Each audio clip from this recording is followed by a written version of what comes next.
আল্লাহ পাক রব্বুল আলামিন দুনিয়ার মানুষকে বুঝাইতে চায়, ও দুনিয়ার ইমানদাররা খবরদার, সাবধান। আমি ইহুদি না বলি গজব পড়া মানুষগুলা, এটা কেন বললাম? খবরদার ইমানদাররা, তোমরা যারা কলমা পড়ছো, ইসলাম গ্রহণ করছো, আমার হাবিবের উম্মত হইছো, তোমরা ভুলেও ইহুদির অনুসরণ করিও না। কারণ ইহুদি গজব পড়া মানুষ। তোমরা যদি ইহুদির অনুসরণ করো তো তোমাদের উপরেও আমার গজব পড়বে। আরে মনোযোগ আসেনি? সব কথা খামখেয়ালি করে শোনার কথা না, কিছু কথা একটু অন্তরের ভয় নিয়ে শোনা লাগে। আল্লাহ পাক ইহুদ শব্দ না বলি গজব পড়া মানুষগুলা কেন বললেন? এই কথা বুঝানোর জন্য, ও মুহাম্মদ রাসূলুল্লাহ সাল্লাল্লাহু আলাইহি ওয়াসাল্লামের উম্মতেরা, খবরদার ইহুদির অনুসরণ করবি না। সাড়ে তিন হাতকে ইহুদির মতো বানাবি না। ব্যক্তি জীবনে ইহুদির অনুসরণ করবি না, পারিবারিক জীবনে ইহুদির অনুসরণ করবি না, সামাজিক জীবনে ইহুদির অনুসরণ করবি না, রাষ্ট্রীয় জীবনে ইহুদির অনুসরণ করবি না, অর্থনৈতিক জীবনে ইহুদির অনুসরণ করবি না, শিক্ষানীতির জীবনে ইহুদির অনুসরণ করবি না, রাজনৈতিক জীবনে ইহুদির অনুসরণ করবি না। খবরদার, মুসলমান হইয়া ইহুদির অনুসরণ করবি তো ইহুদির উপরে যেরকম আমার গজব পড়ছে, তোদের উপর। আমি আপনাদের সামনে আল্লাহ পাকের পবিত্র কালামের একখানা আয়াতে কারিমা তিলাওয়াত করছি। সেই সাথে আমাদের সকলের প্রিয় নবী শফিউল মুজনিবিন রাহমাতুল আলামিন জনাবে মুহাম্মদুর রাসূলুল্লাহ সাল্লাল্লাহু আলাইহি ওয়াসাল্লামের ছোট্ট একখানা হাদিস শরীফ আপনাদের সামনে পাঠ করছি। এই হাদিস শরীফটা মুসলিম শরীফের মধ্যে বর্ণিত আছে। প্রথমে তেলাওয়াতকৃত আয়াতটারে একটু শাব্দিক অনুবাদ করে দিই, তাহলে বুঝতে আপনাদের সহজ হবে। আল্লাহ পাক বলেন, ইয়া আইয়ুহাল্লাযীনা আমানু। বুঝে থাকলে বলুন তো এটার অর্থ কি? যারা জানেন তারা বলেন। এত কম মানুষে জানে। ইয়া আইয়ুহাল্লাযীনা আমানু অর্থ কি? হে ঈমানদারগণ, হে ঈমানদারগণ। পৃথিবীতে ঈমানদার ছাড়া আরো মানুষ আছেন? কাফের নাই, মুনাফিক নাই। আল্লাহ পাক পৃথিবীর সব মানুষকে একসাথে যদি ডাকেন তো ইয়া আইয়ুহান নাস বলেন। ইয়া আইয়ুহান নাস, হে মানুষগণ। মানুষের মধ্যে তিন প্রকারের মানুষ আছে। আর যদি শুধু কাফেরদেরকে ডাকা উদ্দেশ্য হয় তো ইয়া আইয়ুহাল কাফিরুন বলেন, অথবা ইয়া আইয়ুহাল্লাযীনা কাফারু বলেন। আর যদি শুধু মুনাফিকদেরকে ডাকা উদ্দেশ্য হয় তো ইয়া আইয়ুহাল মুনাফিকুন বলেন।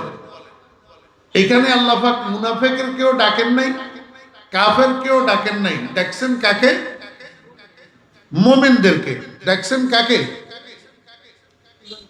আরেক কথা মনে রাখবেন, আল্লাহ পাক যেই আয়াত মক্কা শরীফের মধ্যে নাজিল হয়েছে সেখানে আল্লাহ পাক ইয়া আইয়ুহান নাস বলছেন, কিন্তু মদিনা শরীফের মধ্যে যে আয়াত নাজিল হয়েছে, যদি মদিনার মুসলমানদেরকে ডাকা আল্লাহ পাকের উদ্দেশ্য হয় তো আল্লাহ পাক আদর করি, মায়া করি, ইয়া আইয়ুহাল্লাযীনা আমানু। এটা বড় আদরের ডাক, হে আমার ঈমানদার বান্দাগণ। আচ্ছা, মানুষ একজনকে একজনের ডাকে, শুধু এমনি ডাকে না, কোনো কথা বলার জন্য ডাকে। কথা কয় না? কিরে বলা কথা কছে তো সামনের দিন এক বরাবর বলছ জোয়ান পোলা, উত্তর দিবি না? মানুষে এমনি ডাকে না কথা বলার জন্য? নিশ্চয় কোনো আদেশ আছে, নিশ্চয় কোনো নিষেধ আছে। বাপে ছেলেরে ডাকে কোনো আদেশ ছাড়া, নিষেধ ছাড়া এমনি ডাকে? তা আল্লাহ পাক বললেন ইয়া আইয়ুহাল্লাযীনা আমানু, হে ঈমানদারগণ। কি বলার জন্য ডাকলেন? কোনো আদেশের জন্য না নিষেধের জন্য? একটা নিষেধের জন্য ডাকছেন। কিসের জন্য? নিষেধটা কি? লা তাত্তাখিযু, লা তাত্তাখিযু, তোমরা বানাইও না, তোমরা কি করিও না? বানাইও না। আল্লাহু আকবার।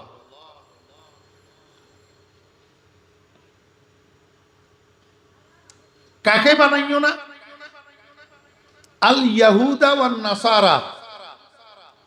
লা তাত্তাখিযুল ইয়াহুদা ওয়ান নাসারা। মনোযোগ আসেনি?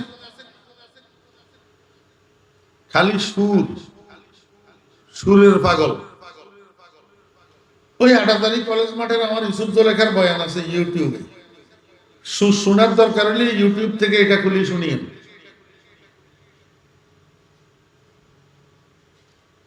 লা তাত্তাখিযুল ইয়াহুদা ওয়ান নাসারা, তোমরা বানাইও না ইহুদি এবং খ্রিস্টানকে। কি বানাইও না? আউলিয়া, আউলিয়া বানাইও না। তোমরা ইহুদি এবং খ্রিস্টানকে আউলিয়া বানাইও না। আরে কোরআন বুঝেন মিয়া, এই মাহফিল গুলা কোরআন বুঝার জন্য। জীবনভর ওয়াজ শুনেন, একটা আয়াত শিখতে পারেন নাই, আজকে একটা আয়াত শিখি এখান থেকে উঠেন। ইয়া আইয়ুহাল্লাযীনা আমানু, হে ঈমানদারগণ, লা তাত্তাখিযুল ইয়াহুদা ওয়ান নাসারা, তোমরা ইহুদি এবং খ্রিস্টানকে বানাইও না আউলিয়া, আউলিয়া বানাইও না। আয়াতের এই পর্যন্ত অংশটা একবার বুঝেন, পরেরটা পরে। হে ঈমানদারগণ, তোমরা ইহুদি খ্রিস্টানকে আউলিয়া বানাইও না। এখন আউলিয়া শব্দের অর্থ কি? আউলিয়া শব্দের সচরাচর অর্থ যেটা আমরা জানি, সেটা হলো আমরা আউলিয়া বলতে অলি বুজুর্গ বুঝি। কি বুঝি? অলি বুজুর্গ। শাহজালাল আউলিয়া, শাহ ফরান আউলিয়া, শাহ আমানত আউলিয়া, গরিবুল্লাহ শাহ আউলিয়া। ঠিক নেই? আমরা আউলিয়া বলতে কি বুঝি? অলি বুজুর্গ, অলি বুজুর্গ। এইখানে আল্লাহ পাক রব্বুল আলামিন আউলিয়া শব্দ দ্বারা কি বুঝাইলেন? আউলিয়ার অর্থ কি? মনোযোগ আসেনি?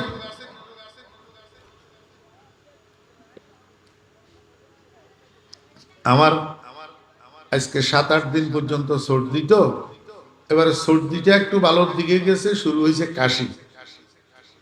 একটু 15-20 মিনিট কথা বললে এরপরে গলার মধ্যে খুসখুস খুসখুস করে, এই জন্য বারবার এটারও একটু গরম দেওয়া।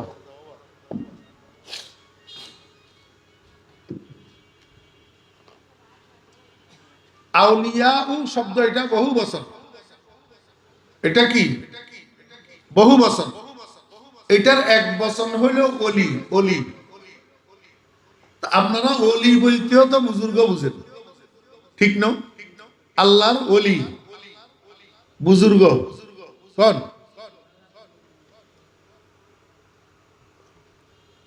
আসলে অভিধানের মধ্যে অলি শব্দের 4টা অর্থ আছে। কয়টা অর্থ? ওলিরা মানা মদদার লগত চার, হাবিব মালিক সাহেব সাজাওয়াত। আমি এখানে আপনাদেরকে অভিধান পড়ানোর জন্য বসি নেই, বসছি কোরআন শরীফ পড়ানোর জন্য। এখন কোরআন শরীফের আউলিয়া শব্দের অর্থ এই আয়াতের মধ্যে তাফসীর ওয়ালায় কি বলে, এটা আমাদেরকে দেখতে হবে। এখানে আউলিয়া শব্দ এটা ওলিয়ুনের বহু বচন। ওলিয়ুন শব্দের এখানে 2টা অর্থ, একটা হলো বন্ধু, আরেকটা হলো অভিভাবক। কয়টা অর্থ? 2টা অর্থ। একটা কি? বন্ধু, আরেকটা অভিভাবক। এবারে আয়াতের অর্থ করেন, ইয়া আইয়ুহাল্লাযীনা আমানু লা তাত্তাখিযুল ইয়াহুদা ওয়ান নাসারা আউলিয়া।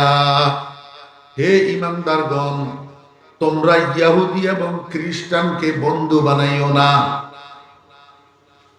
এক অর্থ।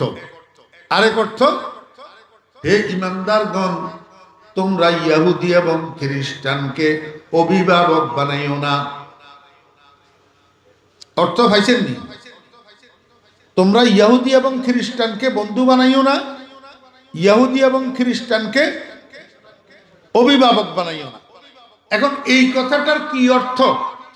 এই কথাটা দিয়ে আল্লাহ পাক রাসূল আকরাম সাল্লাল্লাহু আলাইহি ইসলামের শত সহস্র কোটি কিয়ামত পর্যন্ত আনেওয়ালা উম্মতকে কি মেসেজ দিতে চায়, কি বুঝাইতে চায়? তোমরা ইহুদি খ্রিস্টানের বন্ধু বানাইও না। আচ্ছা আমারে বলেন, এই নেতানিয়াহু ইসরায়েলের প্রধানমন্ত্রী, এতে ইহুদি, এতে কি ইহুদি? আল্লাহ যে কইল তোমরা ইহুদি খ্রিস্টানের বন্ধু বানাইও না, এই কথার মানে এটা নি তোমরা হে বাংলাদেশের মুসলমানেরা, আমার বন্ধুর উম্মতেরা, তোমরা নেতানিয়াহুরে বন্ধু বানাইও না, এই অর্থ? জি না ভাই, হে রইল ইসরায়েল, আমি রইলাম বাংলাদেশে, আমি হেরে বন্ধু বানানোর জন্য পাবো কোথায়? আর হেরে বন্ধু বানাইলে আমার লাভটা কি? তার সাথে বন্ধুত্ব করার আমার সুযোগটা কোথায়? তাহলে আল্লাহ যে বললেন, এই কথাটা কি আল্লাহ বেহুদা কথা বলছেন? এটা কি লোক কালাম? আল্লাহু আকবার। এখানে তোমরা ইহুদি খ্রিস্টানকে বন্ধু বানাইও না, এই কথার অর্থ আমি একটা ঘটনা কইলে আপনারা সুন্দর মতো বুঝবেন। ছোট্ট ছোট্ট দুইটা বাচ্চা, বয়স 8 থেকে 9 বছর, ক্লাস 4-এ পড়ে। ক্লাস 4-এ মনোযোগ আসেনি? রোজার মাস যখন আসছে, এই ভাই এই আপনার কিন্তু বয়ানের দিকে মনোযোগ নেই, বসছেন আমার নাক বরাবর, আবার মনে কষ্ট আসতেছে, আমি কথা বলতে কষ্ট হইতেছে। আর এমনিতে আমি অমনোযোগী মানুষ দেখতে পারি না, অমনোযোগী ছাত্র দেখলে আমার মনে হয় গুলি করে দিতাম।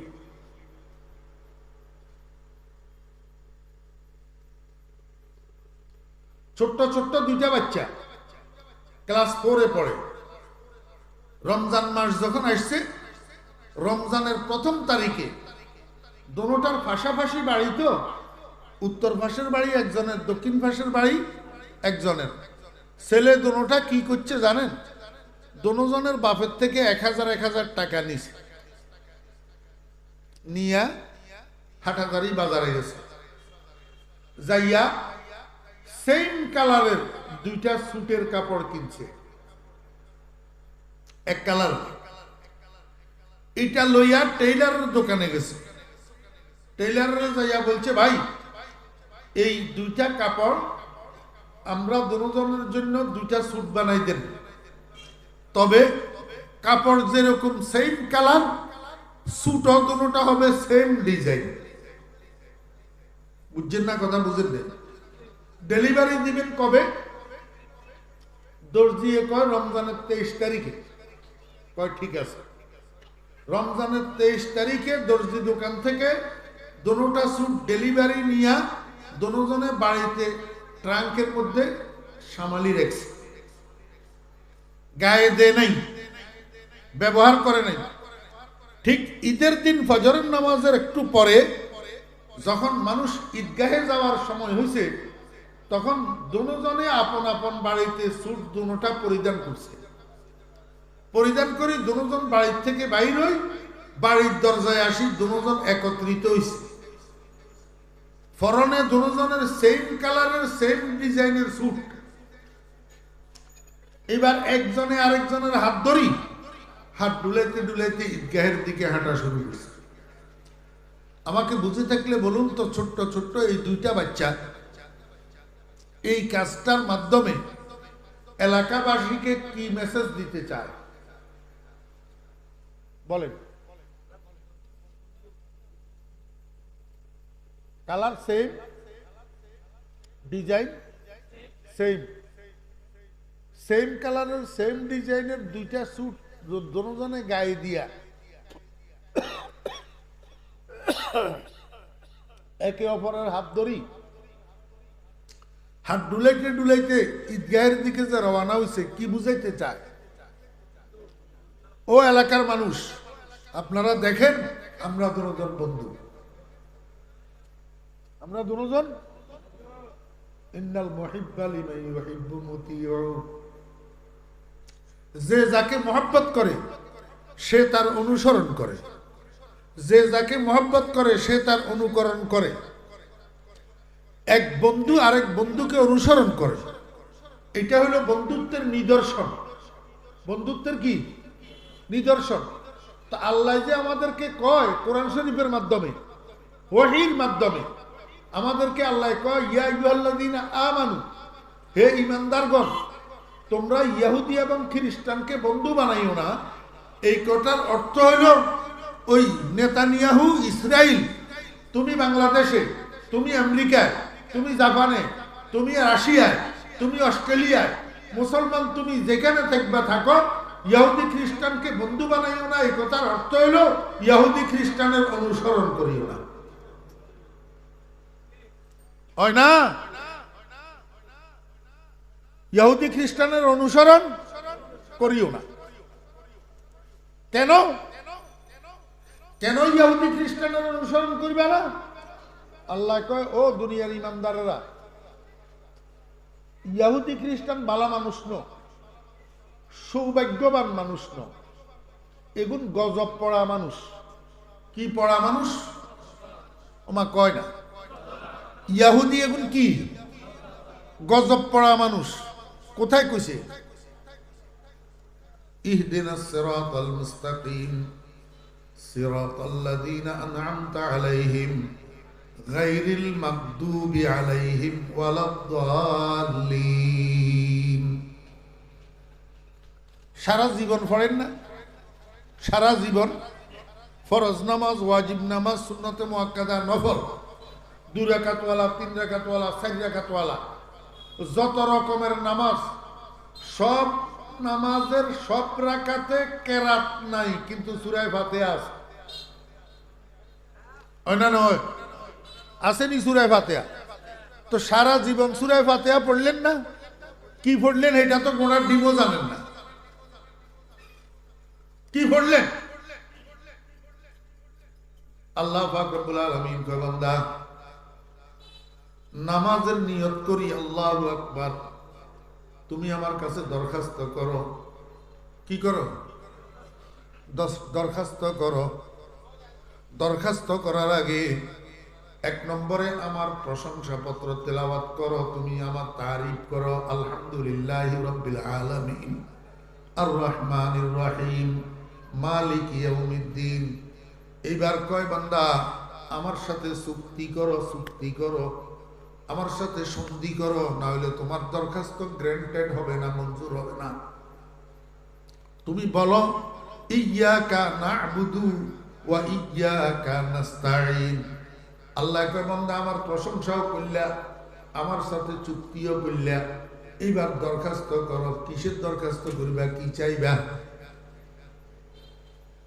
গাড়ি বাড়ি, ধন সম্পদ,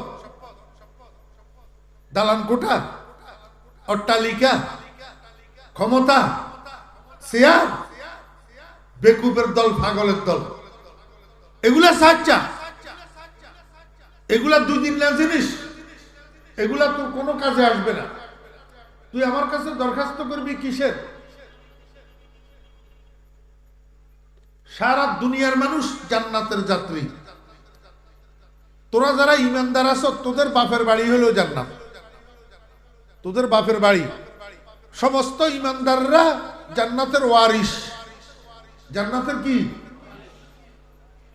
উলাইকা হুমুল ওয়ারিসুন আল্লাযীনা ইয়ারিসুনাল ফিরদাউস হুম ফিহা খালিদুন। আমার বেরা দোস্ত বাপ, আপনারা প্রয়োজনে হাটাদারি বাজারে যান, প্রয়োজনে চট্টগ্রাম শহরে যান, ঘুরি ফিরি আবার কোথায় যান? বাপের বাড়ি কিনা। হ্যাঁ, আবার কোথায় যান?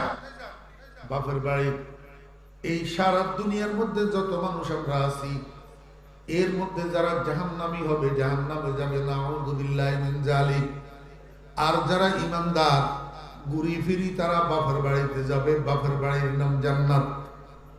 বাপের বাড়ির নাম আল্লাহ পাক রব্বুল আলামিন কয়, বান্দা তোমার বাপের বাড়ির রাস্তা ধরি যদি তুমি চলো তাহলে বাপের বাড়ির দরজা পর্যন্ত, আর যদি বাপের বাড়ির রাস্তা ভুল করি অন্য রাস্তায় চলো তাহলে তুমি ভুল জায়গায় চলে যাবে, বাপের বাড়ির দরজায় যেতে পারবে না।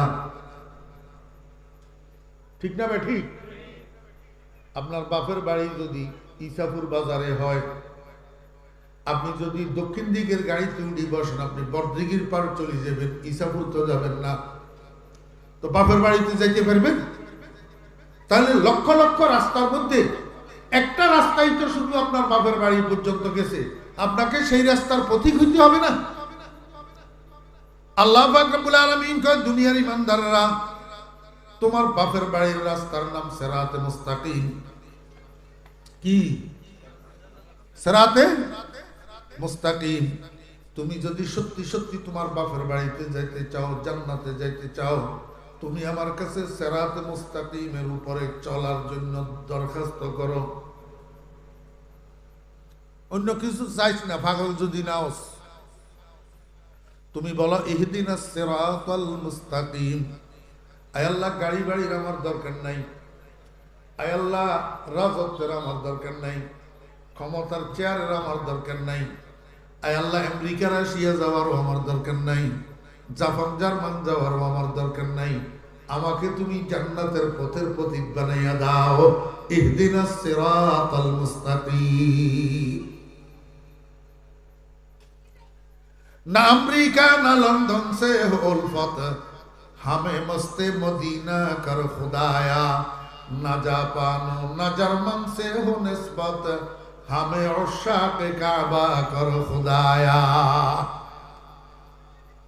আল্লাহ পাক রব্বুল আলামিন বলেন, বান্দা এখনো তোমার দরখাস্ত কমপ্লিট হয় নাই, তুমি জান্নাতের রাস্তার একটা বাস্তব নমুনা আমার কাছে চাও, বাস্তব নমুনা। তুমি বলো সিরাতাল্লাযীনা আনআমতা আলাইহিম, আয় আল্লাহ তুমি আমাকে ওই পথের প্রতীক বানাও যেই পথের প্রতীক ছিল তোমার পুরস্কার প্রাপ্ত বান্দারা, নবীগণ, সিদ্দিকগণ, শহীদগণ, সালেহীনগণ, এরা যেই পথের প্রতীক ছিল তুমি আমাকে সেই পথের প্রতীক বানাও। আল্লাহ কয়, বান্দা এখনো তোর দরখাস্ত কমপ্লিট হয় নাই, আরো একটু বল। গায়রিল মাগদুবি আলাইহিম ওয়ালাদ-দাল্লিন। আয় আল্লাহ আমি তোমার কাছে পানা চাই, আমি তোমার কাছে আশ্রয় চাই, তুমি আমাকে দুই প্রকারের মানুষের পথের প্রতীক বানাইও না, দুই জাত মানুষের অনুসারী আমাকে বানাইও না, দুই জাত মানুষের রাস্তায় আমারে চালাইও না। এক জাতের নাম আল মাগদুবি আলাইহিম, আরেক জাতের নাম দাল্লিন। এক জাতের নাম, কথা বলেন, আল মাগদুবি আলাইহিম। কয় জাত? দুই জাত। এক জাতের নাম আল মাগদুবি, আমার মুখে মুখে বলেন, বয়ান শুনতে বসলে, কান সুখ করার জন্য বসলে কথা বলিয়ে না, ওটার ডিম তো কিছু বুঝে না। এক জাতের নাম আল মাগদুবি আলাইহিম, আল মাগদুবি আলাইহিম। আরেক জাতের নাম দাল্লিন। আরেক জাতের নাম কি? দাল্লিন। এই সূরা ফাতিহা যখন নাযিল হইছে, সাহাবায়ে কেরামের ভাষা তো আরবি ছিল, শব্দ এগুলার অর্থ ওনারা জানে।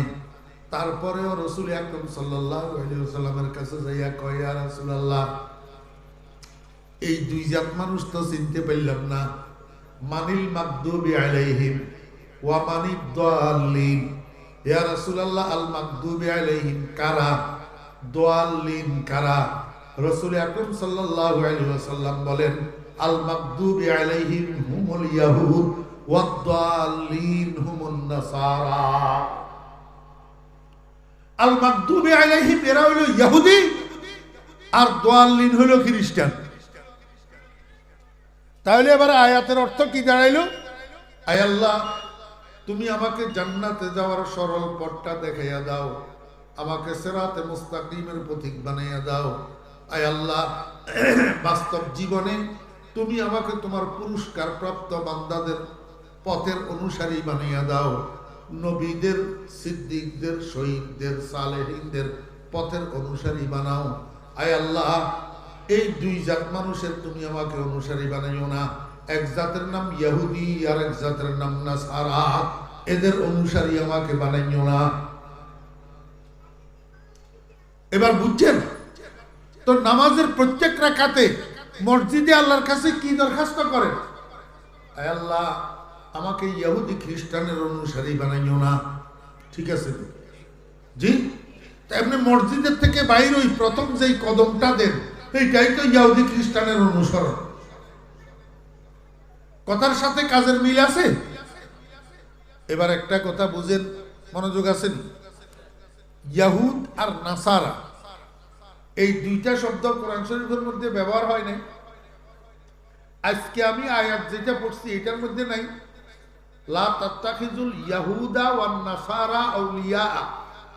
তো ইয়াহুদ আর নাসারা কোরআন শরীফের মধ্যে আছে তো? আল্লাহ পাক এখানে গায়রিল ইয়াহুদ ওয়ান নাসারা না বলি ইহুদি বুঝানোর জন্য আল মাগদুবি আলাইহিম কেন বললেন, আর নাসারা বুঝানোর জন্য দাল্লিন কেন বললেন?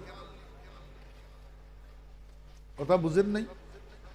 এইটা বুঝার জন্য আপনাদেরকে আল মাগদুবি আলাইহিমের অর্থ বুঝতে হবে। আল মাগদুবি আলাইহিম শব্দের অর্থ কি?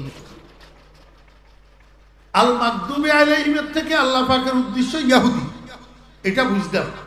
কিন্তু এটা শব্দের অর্থ কি? ওলামায়ে কেরাম আছে, স্টেজেও আছে, মাহফিলেও আছে, আমার বুললে আমারে শুধরাই দিবে। আর হযরত ওলামায়ে কেরামকে আমি বলতেছি উন্মুক্ত অনুমতি, বুললে আমারে শুধরাই দিবে। হ্যাঁ, আল মাগদুব সিগা ওয়াহিদ মুযাক্কার, বহাস ইসমে মফউল, বহাস ইসমে মফউল, মাদ্দা তথা মূল ধাতু গাইন দাদ বা, গাইন দাদ বা, এই তিনটা বর্ণরে একসাথে করলে হয় গজব। কি হয়? কি হয়? আপনারা একজনের উপরে একজনের মনে কষ্ট আসলে বলেননি তোর উপরে আল্লাহর গজব পড়ুক, কয়নি মানুষ? আরে বাহুও তো হুতেরে কয়, মায়ও তো নিজের ছেলেরে কয় তোর উপরে আল্লাহর গজব পড়ুক, কয় না? এই আল মাগদুব শব্দ এটার মূল ধাতু হইল গজব। আর আল মাগদুবে আলাইহিম শব্দের অর্থ হইল ওই সমস্ত মানুষ যাদের উপরে আল্লাহর গজব পড়ছে। যাদের উপরে আল্লাহর, সাহাবীরা কয় ইয়া রাসূলুল্লাহ, যাদের উপরে আল্লাহর গজব পড়ছে তারা কারা? রাসূল আকরাম সাল্লাল্লাহু আলাইহি ওয়াসাল্লাম কয় ইহুদি। এবার বুঝছেন যাদের উপরে আল্লাহর গজব পড়ছে তারা কারা? রাসূল আকরাম সাল্লাল্লাহু আলাইহি ওয়াসাল্লাম কয় ইহুদি। এখন আমার জানার বিষয় হলো ইহুদি শব্দ তো আল্লাহ কোরআন শরীফের অন্য জায়গায় ব্যবহার করছেন, এইখানে আল্লাহ পাক ডাইরেক্ট ইহুদি না কই গজব পড়ছে যে মানুষ সেগুলা, এটা কেন বললেন? যদি ডাইরেক্ট ইহুদি বলে দিতেন তাহলে তো আর সাহাবীরা যাইয়া রাসূলের কাছে জিজ্ঞাসা করা লাগতো না। কথা বুঝেন নাই? আল্লাহ পাক রব্বুল আলামিন দুনিয়ার মানুষকে বুঝাইতে চায়, ও দুনিয়ার ইমানদাররা খবরদার, সাবধান, আমি ইহুদি না বলি গজব পড়া মানুষগুলা। এটা কেন বললাম? খবরদার ইমানদাররা, তোমরা যারা কলমা পড়ছো, ইসলাম গ্রহণ করছো, আমার হাবিবের উম্মত হইছো, তোমরা ভুলেও ইহুদির অনুসরণ করিও না। কারণ ইহুদি গজব পড়া মানুষ। তোমরা যদি ইহুদির অনুসরণ করো তো তোমাদের উপরেও আমার গজব পড়বে। আরে মনোযোগ আসেনি? সব কথা খামখেয়ালি করে শোনার কথা না, কিছু কথা একটু অন্তরের ভয় নিয়ে শোনা লাগে। আল্লাহ পাক ইহুদ শব্দ না বলি গজব পড়া মানুষগুলা কেন বললেন? এই কথা বুঝানোর জন্য ও মুহাম্মদুর রাসূলুল্লাহ সাল্লাল্লাহু আলাইহি ওয়াসাল্লামের উম্মতেরা, খবরদার, ইহুদির অনুসরণ করবি না। 3.5 হাতকে ইহুদির মতো বানাবি না। ব্যক্তি জীবনে ইহুদির অনুসরণ করবি না, পারিবারিক জীবনে ইহুদির অনুসরণ করবি না, সামাজিক জীবনে ইহুদির অনুসরণ করবি না, রাষ্ট্রীয় জীবনে ইহুদির অনুসরণ করবি না, অর্থনৈতিক জীবনে ইহুদির অনুসরণ করবি না, শিক্ষানীতির জীবনে ইহুদির অনুসরণ করবি না, রাজনৈতিক জীবনে ইহুদির অনুসরণ করবি না। খবরদার, মুসলমান হইয়া ইহুদির অনুসরণ করবি তো ইহুদির উপরে যেরকম আমার গজব পড়ছে তোদের উপরেও আমার গজব পড়বে।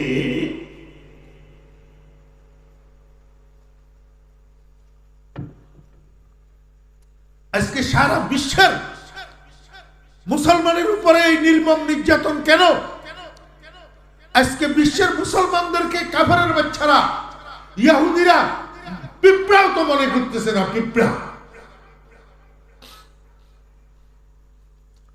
আপনারা তো শুধু ফিলিস্তিন জানেন, শুধু ফিলিস্তিন না, গোটা পৃথিবীর ভিতরে মুসলমানদের উপরে নির্যাতন হইতে আছে। আমার ভাইরা, দোস্ত, আহবাব, বর্মার ভিতরে মুসলমানদের উপরে নির্যাতন, চায়নার ভিতরে মুসলমানদের উপরে নির্যাতন, ভারতের মধ্যে মুসলমানদের উপরে নির্যাতন। ও ভাইরা, দোস্ত, আহবাবেরা, জেরুজালেমের মধ্যে মুসলমানদের উপরে নির্যাতন। কারণটা কি? ওয়ামা আসাবাকুম মিন মুসিবাতিন ফাবিমা কাসাবাত আইদিকুম। আজকে মুসলমানদের উপর এই নির্যাতন মুসলমানদের হাতের কামাই। মুসলমানদের কি? আল্লাহর হাবিব জনাব রাসূলুল্লাহ সাল্লাল্লাহু আলাইহি ওয়াসাল্লাম ইরশাদ করেছেন, মুসলমান যখন আল্লাহর হুকুমের থেকে দূরে সরে যাবে, মুসলমান যখন আমি রাসূলের তরিকার থেকে দূরে সরে যাবে, তখন মুসলমানদের ভয় আল্লাহ পাক কাফেরদের দিলের থেকে উঠাইয়া নিবে।